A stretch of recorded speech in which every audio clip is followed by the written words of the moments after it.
Hi, everybody. Thank you so much for joining us today for the 2023 Best Practices and Process Frameworks webinar.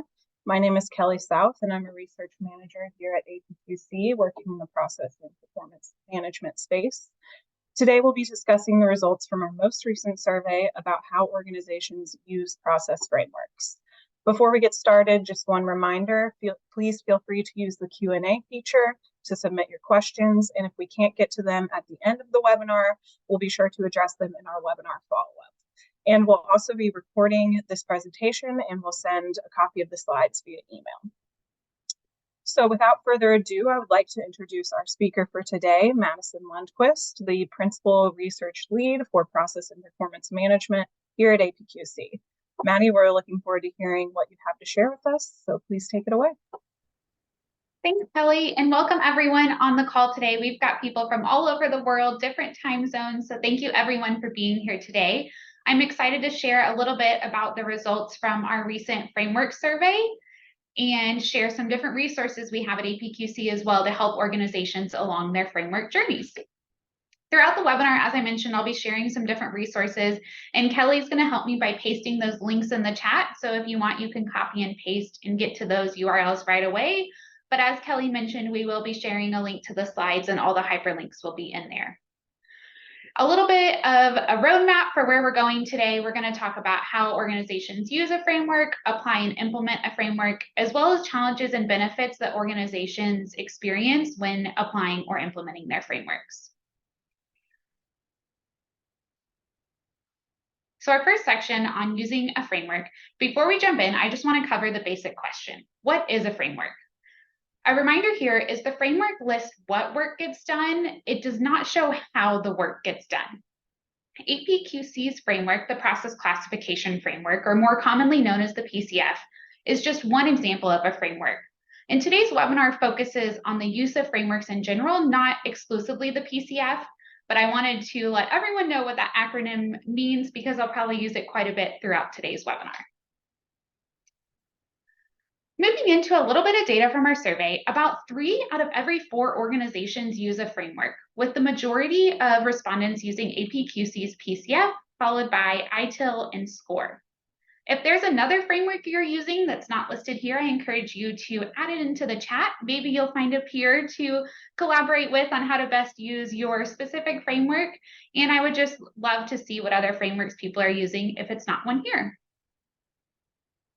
Moving into the next part of our webinar, we're looking at the selection criteria that organizations use when trying to choose which framework they're going to use. Throughout the webinar, there's data on the slides that either has just this year's survey data, or we conduct this survey every other year. So we've done it in 2019, 2021, and 2023. And what that does is it allows us to see trends year over year, what's changing, what's staying the same. And this was an interesting view to see that breadth and depth were the top 2 categories that organizations used to select a framework in both 2019 and 2021. But moving into 2023, depth has actually come off of the top criteria and breadth has actually moved down to number 5.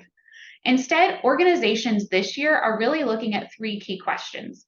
Does the framework include the KPIs or measures I need to make those apples to apples comparison to understand my performance? 2, how closely does the framework align to my industry? While cross-industry content could be valuable, it often could lead to unexpected insights. But some organizations will say, you know what, my industry is so specific and has so many nuances that I really need an industry-specific version. And APQC does have a lot of different industry-specific versions, and if you haven't been to our webpage that lists all those out, be sure to check that out. The third question is, does the framework include that starter kit so I don't have to start from scratch? We're all limited with our time these days, so having a framework that gives you a jumping off point is really helpful for organizations. To recap, generally when selecting a framework, you want to ask yourself these 3 questions. Does it have the level of detail I need? Does it include the additional information I'm going to need for my process work? And does it include all the functional and industry-related processes that my organization needs? Once you've selected a framework, we can move into actually applying that framework. Now, this was a question on our survey, but I want to ask the respondents on today's webinar, how you guys are using a framework, and then see how the data relates to our survey responses. So take a quick minute and just respond to this poll. How are you using a framework? Are you using it for process discovery and standardization, performance improvement, technology implementation, benchmarking, content management, or maybe you don't use a framework yet, which is a totally acceptable answer.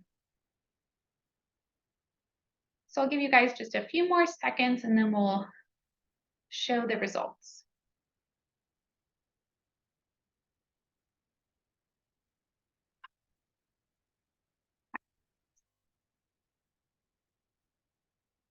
Thanks, Talene. So it looks like about 63% of you guys use a framework for process discovery and standardization, followed by performance improvement. And then technology implementation, benchmarking, and content management are almost tied for the next bit.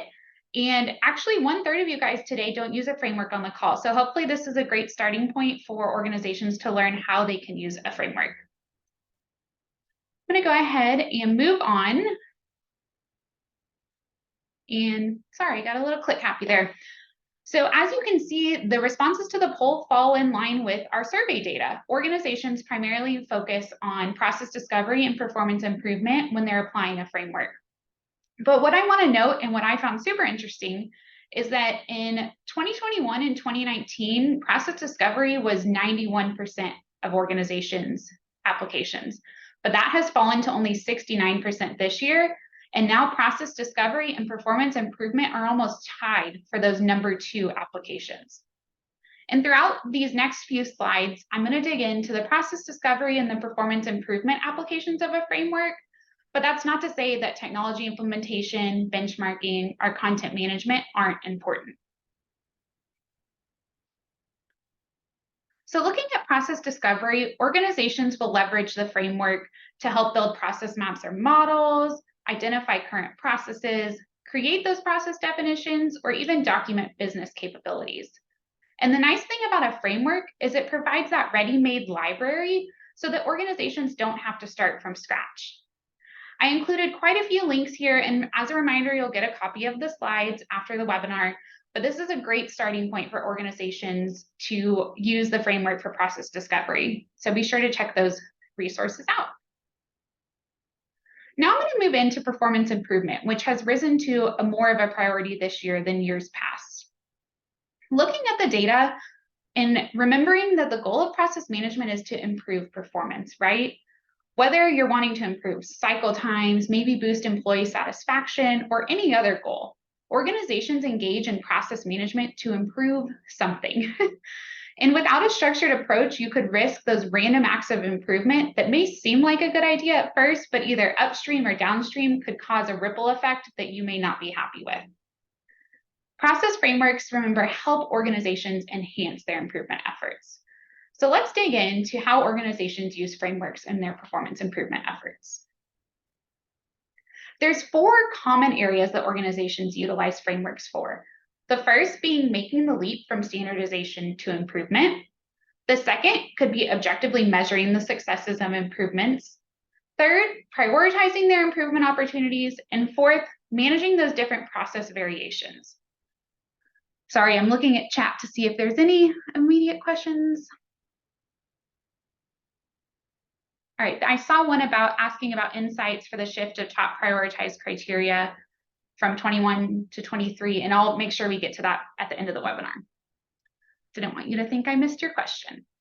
All right, so looking at the first area that organizations will use performance or the framework for their performance improvement efforts is making that leap from standardization to improvement. So of course, first, you need to standardize to ensure that your performance improvement efforts are sustainable across the entire enterprise. And second, and a little bit more fundamentally, in many cases, standardization itself is a substantive improvement that eliminates existing issues like process redundancy or non-value add process variations. But something to remember is measures and KPIs are central to how organizations make that leap from standardization to improvement. And if you remember from the selection criteria, KPIs was one of those top selection items. So I just put in this quick arrow chart to show the value path, if you will. Once you've selected your measures, you're able to assess your process performance on those measures. which then gives you those performance gaps, which in the end allows the organization to realize those priorities for improvements. Moving on to the second area that organizations will use the framework for is measuring the success of those improvements. Now, establishing measures of success for process improvements do help the organization track the benefits of process work to prove to leaders and decision makers that those benefits are worth their time. But there's a couple things to remember here. One, they should be measurable. And two, to get you that greater buy-in for improvement projects, make sure you align those measures of success to things that the business leaders truly care about. Increased productivity, time savings, reduced costs, just for a couple examples there. Do note that when you're leveraging technology and data in the process, just remember to keep those measures as objective and free from human bias as possible. Keeping an open mind about what the results of the improvement are going to be is important, because you can't have one goal in mind and then it turns out to be a completely different end result. So make sure to keep an open mind when you're looking at those measures and the results. Third, we're looking at prioritizing those improvement opportunities. Do we have unlimited time today? No, and we surely don't have unlimited resources. So figuring out what improvement effort is going to drive the most value is crucial to success. Make sure you balance the effort too. So little effort, high reward is great, but don't forget to consider those adjacent processes. Ripple effects can and definitely will occur. So just make sure you're looking forward and backward when you're trying to decide which improvement opportunity you're going to work on. Now, the last area I want to focus on for performance improvement are managing those process variations. The reality of process work is variations are going to exist, right? Whether you have different laws across different regions, different time zones, maybe different business units carrying out the same general process, that's going to happen. It's just the way work happens. But you need to remember to have a governance process in place to establish whether those variations are justified on a case-by-case basis. And more often than not, at a higher level, you can standardize that process using the process framework as your guide, and then have those variations that are occurring at the lower level process documentation. So we talked about applying the framework for process discovery and performance improvement. Now let's move into implementing a framework. And you may say, wait a second, what's the difference between applying a framework and implementing it?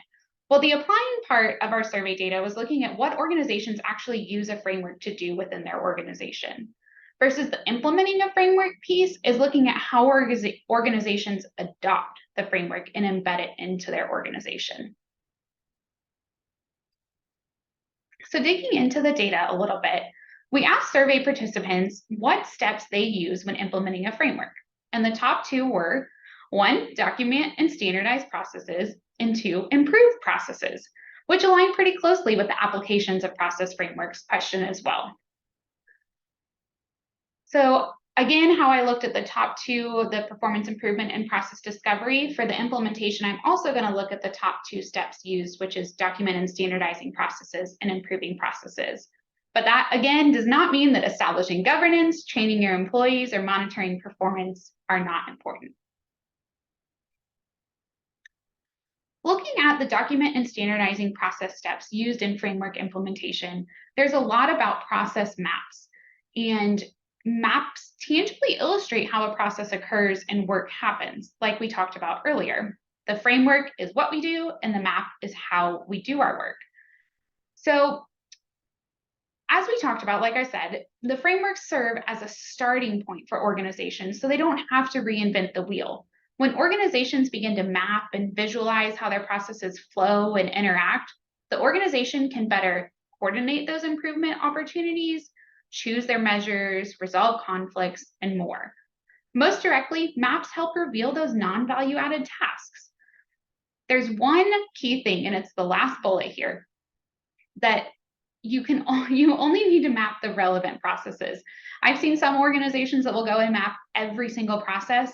1, that takes a lot of time, a lot of effort, and a lot of resources. 2, there's some processes that you're going to map that aren't going to reveal anything valuable. So make sure you take a look at which maps which processes you're actually going to map to make sure they're relevant to the organization and align with the goal of your process management efforts. I don't want to spend a lot of time here, but I did want to make sure you knew about these resources. If you're trying to build a process map or create an end-to-end process, we have 2 great resources in the resource library that you can use to help jumpstart your efforts. The number 2 step used for documenting and standardization was how to incorporate end-to-end processes into the business. And through our research, we found that there's 3 common ways organizations will incorporate those end-to-end processes. The first is through overlay. So they'll tie those end-to-end processes to the pre-existing linear processes to help piece them together. The second way organizations will start incorporating end-to-end processes is through integration. So they'll include those end-to-end processes as additional process categories within their traditional framework. And third is the alignment. They'll use those end-to-end processes as an organizing structure for their process framework overall.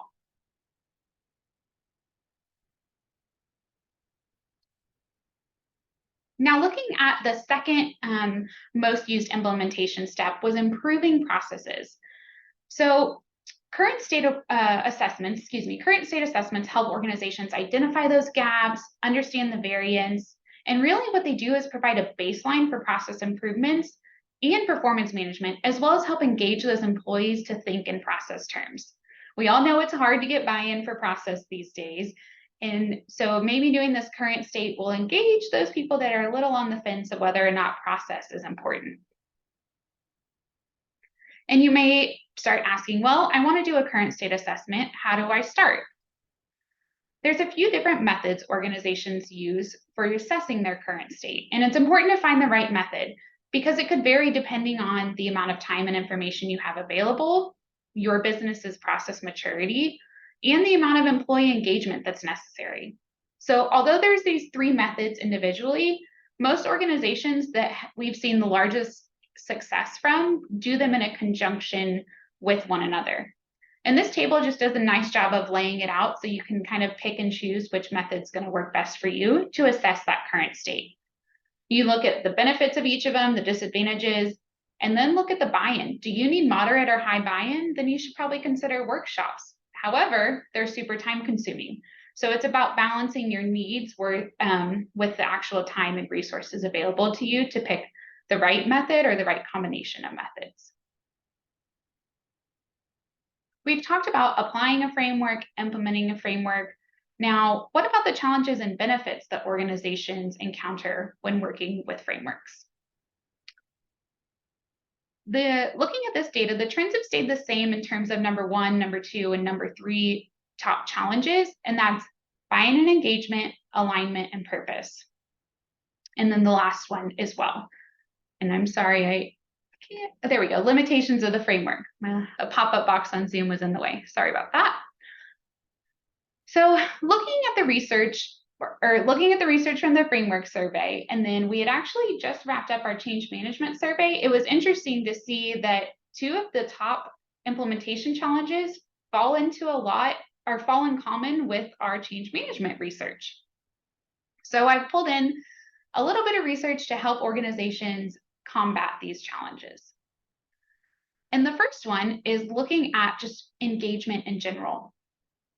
And a challenge that happens is getting buy-in, right? And APQC recommends these best practices to facilitate a smoother change. So first, you have to define the change for your organization. Make sure you communicate the change, a little bit more on communication later. Get support for the change and shift the culture. The last piece in the graphic here, I think, is one of the most important in any change initiative. Changing the culture or ensuring that the change is sustainable truly helps with the success of your implementation efforts. A lot of times, any change initiatives will get started. They've got this awesome plan in place. They're going to communicate it. They implement the change, but they don't ever sustain it. And that's when we see a lot of changes fall or fail. Or in this case, the use of a framework could fall on deaf ears. It could get implemented and then it's not maintained at all. So make sure if you are implementing a framework, you have a very strong change management plan in place first, and then figure out how you're going to embed this framework in the way people work. Another common challenge, or looking at the detailed challenges of buy-in engagement, number one here is insufficient communication between internal stakeholders. Have we ever been told that we are over, or has anyone ever told you, stop, you're communicating too much with me, I feel over communicated with? Probably not. More often than not, people will complain that they're not communicated with enough. And again, in our change management research, we found that one of the drivers of effective change was effective communication. And when it came to communication, APQC found that most surveyed organizations did these 3 steps leading to effective communication in change. 1, creating phased communication plans. 2, emphasizing transparency in the communication. And 3, use an array of communication methods. So if you're trying to get people to buy into this framework idea, think about the language you're using. Is it jargon? Is it in plain English that everyone in the organization across business units are going to understand? Are you being clear with what the use of the framework is going to be? And again, are you using language that everybody's going to understand? These are just some things to consider to help mitigate some of these challenges organizations face. Looking at the second implementation challenge is alignment and purpose. And this data is expanding that single challenge out a little bit further. And the number one issue here is operational silos. And silos can happen for for multiple reasons. Maybe, like I mentioned earlier, jargon. You have different units using different language and they can't talk to each other in a common way. That could be one way operational silos are created. And we did some research on how to prevent silos. And that figure on the right-hand side is just 3 different ways organizations could help mitigate challenges that have arisen from silos. 1, value stream mapping. So include the flow of information and materials to document that high-level process step and maybe an end-to-end process, allowing you a holistic view of how to drive customer value. Second, address communication through a simplified language. Like I said, you've got to get everybody on that same language, and a framework is a great way to help you with that, because if you use the PCF, there's a definition for all those elements. So make sure if you're talking about processing payroll in one department, the department over here is talking about processing payroll the same way. Person A could say, oh, well, it includes steps 1 through 7. And person B could say, oh, no, it's only steps 1 through 3. So having a common idea and a common definition of what that process includes is super important. And third, join forces. So find a way to get a common strategy between business units, between different working groups, things like that, to help break down those silos. So we've talked a lot about the challenges of implementing a framework, but there's also some benefits that organizations realize as well. Number 1, it establishes that transparency of processes, helps clarify communication, reduces those redundant processes, reduces operational silos, and everyone's favorite thing, it saves them time. So utilizing some of these top benefits could help get buy-in from some of your maybe resistors in your organization that don't necessarily want a framework embedded into their organization. Look at things like the benefits and try to turn anything negative that they're saying could be a result of implementing a framework and try to turn it around to a positive is always an option. Now, Kelly, are there any questions coming in? I'm catching up on chat as well. Yes, thank you, Maddie, for sharing that presentation with us. Everybody be sure to get any other questions you have either into the chat or into the Q&A function. The first question we got was asking if there are insights into why the shift of top prioritized criteria for framework selection happened between 2021 and 2023. Very good question. Let me go back to that slide. Sorry for all the clicking.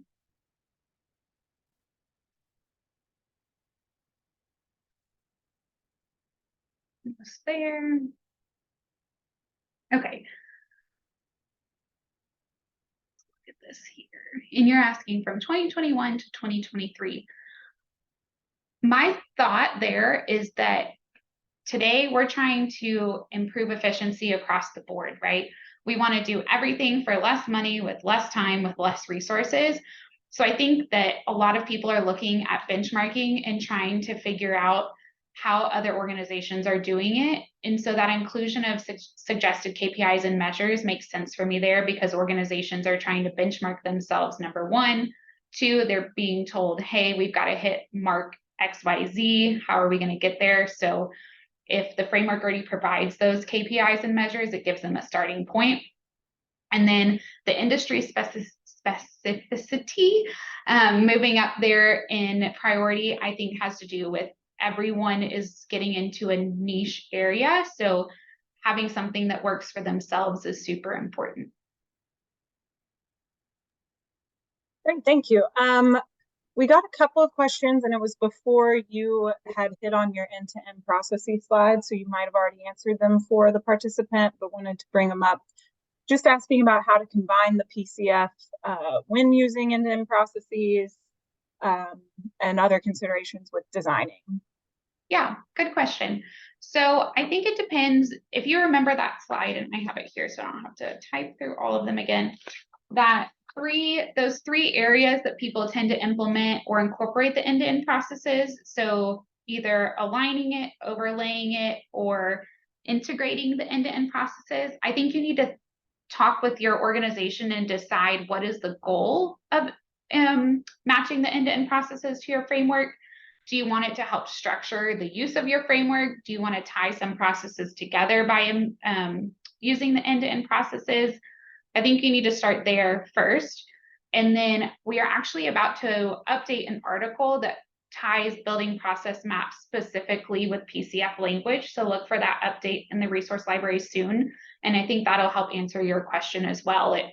It talks through, here's the PCF, here's what a map looks like, and here's how I pulled the elements from the framework to map them out. So I think that should help. Thanks, Maddie. Next question for you. How do you identify which processes are relevant? i.e., you mentioned not mapping all of them, just the relevant ones. Yes, great question. My opinion or my suggestion there would be to come up with some sort of matrix or criteria and get either a process steering committee together or some group of people at your organization to look at your processes and use some sort of criteria. Is there risk involved? Is an item you could consider? Does it impact multiple departments? So are there multiple variants? Think about the different criteria that would make a process more crucial to map over another. For example, a process that includes multiple business units would probably be worth mapping because there's multiple handoffs. There could be different technologies used, things like that. It would make it more critical, and it may even reveal more improvement opportunities versus a process that maybe sits in one person. It's not super risky. That one's probably not as important to map as, say, one with multiple handoffs and a higher risk involved. Great, thanks. And we got a submission in the Q&A that I thought I'd share about the change from 2021 to 2023 selection process. Alfredo suggested that the reason could be that consultants are recommending a first step to develop KPIs before teaching how to select the process with the most potential. So makes sense. That. Let's see. We've got a question asking if there's data around using process frameworks for risk identification and management. I'm reading that question too to make sure I understand it. So I think you could use the framework. There is a risk section, so an enterprise risk category in the framework. So you could look there at how other organizations manage their enterprise risk. You could also use it to evaluate and determine which of your processes or categories are super risk involved. So are there a ton of processes in there that your organization considers risky? And then you could start there and look at documenting that whole section to make sure that your organization is documenting what they consider risky processes. Let's see. Next question. How does one drive for sustainability after the framework has been communicated, implemented, and delivered?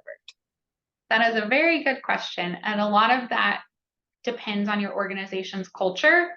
So I think considering ways to maybe check in or audit on the process work that has been done is one way you could do that, including, I don't know if you have all staff meetings or things like that, that maybe you could steal 5 minutes just to bring it top of mind for folks. I know a lot of times a framework can be created and implemented and then it sits and gets stale, but either having an audit group or even coming up with fun prizes for groups that identify process improvement opportunities is another way to drive engagement and keep it top of mind. It is a struggle, and I mean, it's a struggle for most initiatives, I feel like, at organizations. So finding a way to make it more fun and have milestones or engagements after it's implemented is one way to do that. Our next question is asking, how do you best manage multiple taxonomies across the enterprise or functions? They say engaging IT is a challenge, but it's essential to organizational alignment. So any tips to align the PCF with ITIL, for example, would be much appreciated. Yeah, of course, the easy answer is to say just have one framework, but that's easier said than done. I think maybe figuring out which areas of the business are using which framework, and is there a way to create a common language between the two, or pull out the IT category of the framework itself, and can you replace that with the ITIL section? Could you maybe work with the IT department and figure out how to combine ITIL with the PCF to make your own organization framework? I know, I don't think I put the data in this slide deck, but there was a question asking if organizations use more than one framework, and a lot of people do. It's not always just one framework that they use. Sometimes they'll start with, say, the PCF as a starting point and then add in different elements that are more applicable to them. So I would say try to find common ground where you can, and where you can't, really either take those pieces out of your version of the PCF so that you're not duplicating in parts where the ITIL, for example, has those elements. We also have a question asking if you have any advice on the depth of process mapping. Sometimes it seems too deep, and other times it seems too high. The age-old gray area question of process mapping, it depends. So depending on what you're mapping the process for, I feel like will drive the need for the depth of the process map. And it goes back to that criteria earlier, I feel like. Is it a super risky process? Are there multiple handoffs? Depending on the type of process you're mapping, in my opinion, would dictate how low level the process documentation needs to be. Do you have a ton of handoffs to where you need to get to the lowest level possible for that process so that you can see those handoffs? Because maybe if you map at a level 3, then you're not getting to those handoffs, versus if you go to a level 4 or a level 5, you're able to see all those different handoffs. So I hate to say it depends, but it really depends on what you're mapping to determine the level needed. I will say that a lot of organizations won't start creating process maps themselves until about a level 3 in the framework.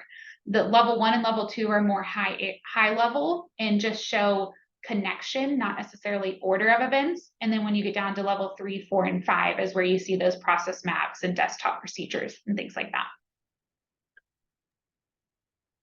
Thanks. The next question, I don't know if we have an answer off the top of our head, but I'll pose it. Someone wants to know what the largest size of the organization that implemented a process framework is, and that they're using it successfully. So basically, what's the largest organization that's ever successfully implemented a process framework? I don't know that I could say ever, but we could at least look at the demographics of the organization size. And if you look in the survey summary report, which we can share a link in the chat here in just a second. At the very end, it does have the organization demographics, so at least you can see the breakdown of what types of organizations responded to the survey. And we might also have an organizational data cut. Is that right? Large, medium, and small, Kelly, for this one? Yeah. So in the resource library as well, there are different reports by large, or it shows large, medium, and small organizations' responses to the framework questions. And it shows them side by side, which is cool. So we'll share both of those links. Let's see. Next question. How the organizations that successfully implemented the PCF enforce its use at all levels of the organization?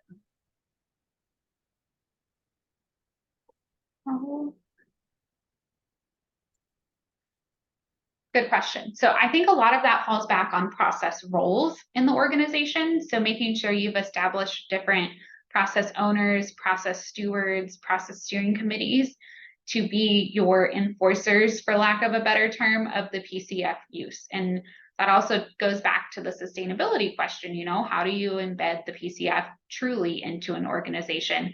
And I think having your stewards of the framework will really help with that. Kind of like change agents in a change management initiative. Figure out who you're going to have be those people to carry out this change or implementing a PCF across the business, and then give them different goals to help you as a process person embed it into the organization. We've got a question asking what tools you recommend to use when implementing a process framework. APQC likes to stay tool agnostic, so I can't answer that one specifically, but I believe part of the survey question, so if you go to the full survey summary report, it also has the different tools organizations use when implementing. And I'm going to paste that survey report in the chat right now because I just found the link. Thank you. I was trying to do that in between. So there's the full one, and let me, I'm going to do the organizational size comparison as well for the work, or for the person who asked that question. There's one by revenue and there's one by FTEs. So I'll paste both of those links. So those links are there now. Thank you. Mm-hmm. We have a question asking if you know of a process framework for local government entities, more specifically a public library. I don't know. I don't think we get to the specific level of a library, but we do have different industry frameworks, and the government one, I feel like, would be the one that most applies. I'm going to our industry specific page now. So there's city government, and then we also have an education industry framework. So I would maybe look at both of those and see if there's pieces you could pull in and create a framework that aligns best for your organization.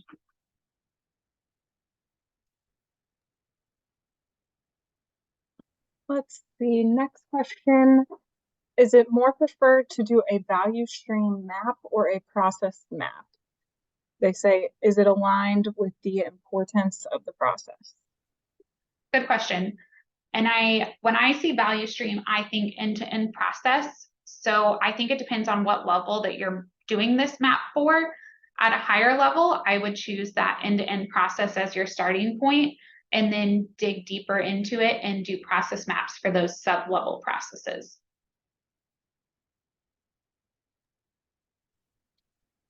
We've got a question asking if there's any version of governance that APQC promotes as part of the framework. I think I'm going to answer this correctly. So we do have some articles on governance, and a lot of that will fall back on your roles too. So you can look at governance from a role perspective in terms of the individual processes. So the process owner would own that documentation for a specific process, and the stewards would carry it out. And then if there's a change needed to that process owner would be the person to decide on that. And then even higher level, sometimes organizations will have a process steering committee that if there's a super large change, maybe to an end-to-end process or something cross-functionally, The steering committee would look at that change before it's implemented as a ripple down the chain. There's that. And then you can also look at who owns the framework as a whole. And there's also a part of the framework that is managing the framework. There's some elements in there. So picking an owner for that specific process element would be a good way to do that. Thanks. Next question is asking if there's any guidance on organization or department business unit size. They're saying revenue, people, etc., that would lend itself to need a framework and or process. There's not guidance on the size making one organization more ready for a framework, I would say. But I would look at how far you embed it. That would be my question. So if you have a super large organization, at what level do you want it embedded? Do you want it organizational wide?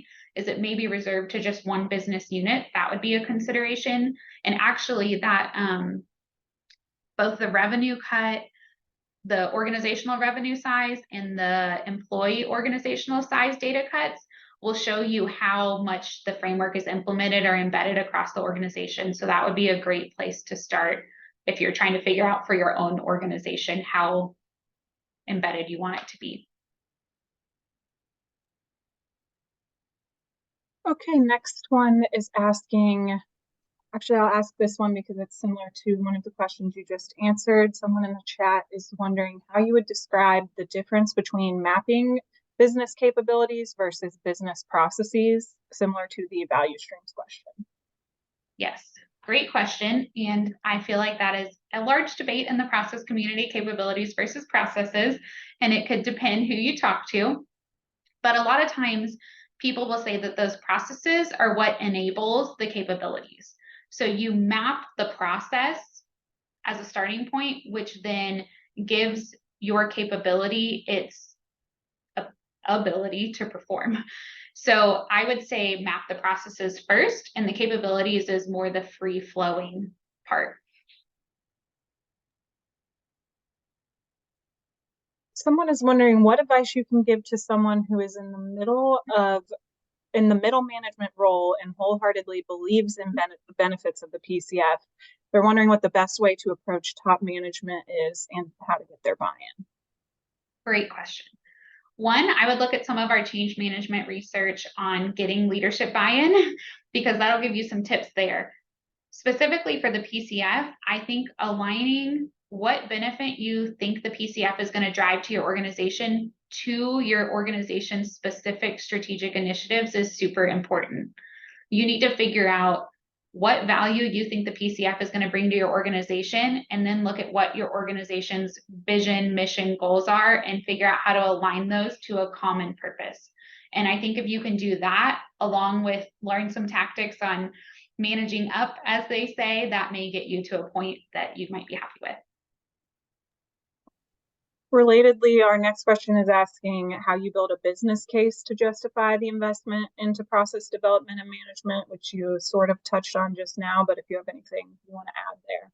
Yeah, I think considering, do you want to start small or start big is an important question there, and get a good understanding on what the main goal of your process efforts are before you move down the road of getting buy-in. Sometimes it's easier to bite off a small little piece and see those results, ring a couple bells, and then maybe go to the next level up of process efforts. So figure out what would work better for your organization, just a big splash or maybe bite-sized chunks, and that might help get a little bit more buy-in and get started on the right foot.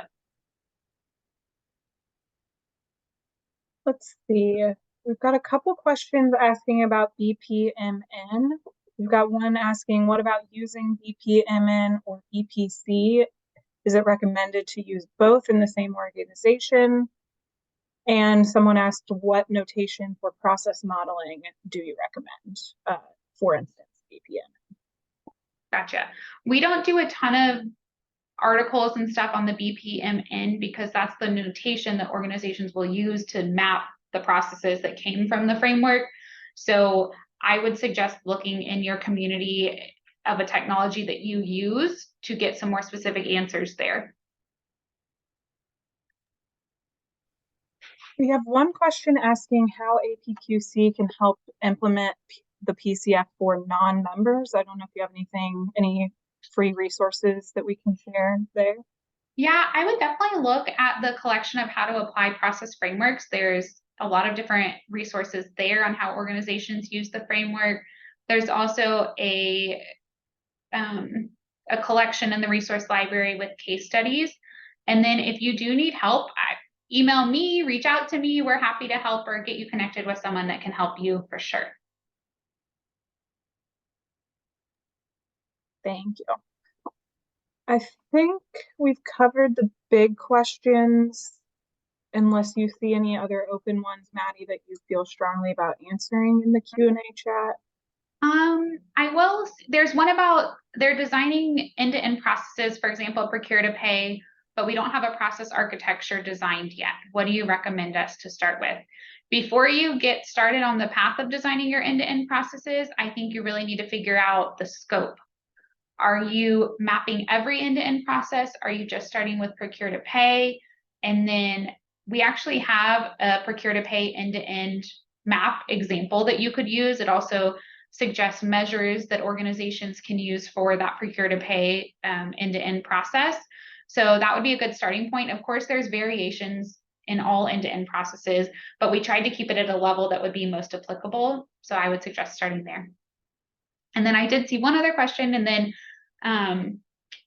if there is a specific question, don't worry, we will get to it and I can follow up via email to those people.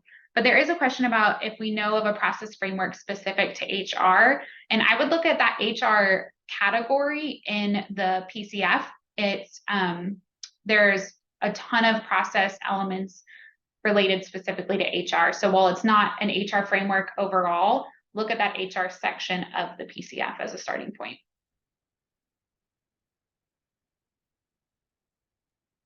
Great, thanks, Maddie. Do you want to take one more glance at the Q&A? Anything else you want to answer? Otherwise, I think we'll get ready to wrap up. And like Maddie said, we'll follow up on any loose ends after the webinar is over. I like the question. I'll do this one last question here. So it can be overwhelming to start.